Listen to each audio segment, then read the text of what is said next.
আজকে তোমাদের সাথে একটা ঘটনা শেয়ার করতে আসলাম, যেটা আমাদের জীবনের সাথে প্রায় সময় ঘটে থাকে। তো আমি কাজ করতে আসলাম, তো হঠাৎ করে নজর যায় মেরকোটের বাসার মধ্যে।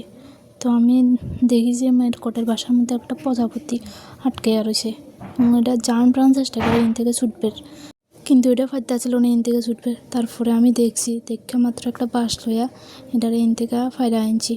এটারে ইন থেকে ফারার পরে আমি ভিডিওটা স্টার্ট করছি। ভাবছি যে এটা তোমরা লোক একটু শেয়ার করি। আমার হঠাৎ করে নজর গেছে এটার দিকে, দেখেছি এটা অনেকক্ষণ ধরে চেষ্টা করতেছে ইন থেকে ছুটবে, কিন্তু কোনো মতেই ফাইতেছে না এটার থেকে ছুটতো। তো এটার যে ফাঁকনাটি আছে এটির মধ্যে মেরকোটের বাসাটি পুরো আটকে গেছে। আমার কাছেও ডর লাগতেছে যে এটার ডানানি ছিঁড়া যায়। প্রজাপতিটা যেমন ছটফট করতেছিল, আমার কাছে দেখে খুবই খারাপ লাগতেছিল।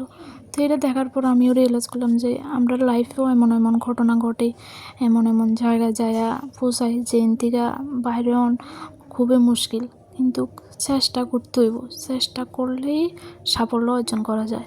যেমন এই প্রজাপতিটা কিন্তু হাল ছাড়তেছে না, এটা অনবরত চেষ্টা করে ইন থেকে বাইরে। কিন্তু আমরা মানুষরা কীটা করি, হাল ছাড়া দিই এবং উল্টাপাল্টা ডিসিশনও লয়ে লাই। কিন্তু না, ভগবানে যা করে ভালো লাগে করে। নাইলে দেখো প্রজাপতিটা আটকাইছে কোন জায়গা, আমার এখানে নজর যাবের কোনো কথাই না, আমি এদিকে দেখতামও না। হঠাৎ করে আমি কেমনে এটারে দেখছি আমি নিজেও যাই না, কিন্তু ভগবানে কিন্তু আমার ফাটাইছে এটারে বাঁচানোর লাগে।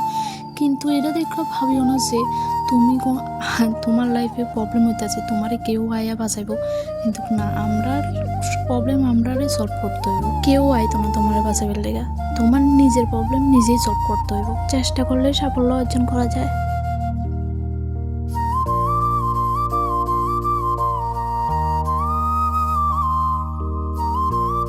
প্রজাপতিরা যে সময় উড়ে যেতে আসলো, আমিও ভাবতেছিলাম যে আমিও যদি পারতাম এটার মতো উড়া যেতাম।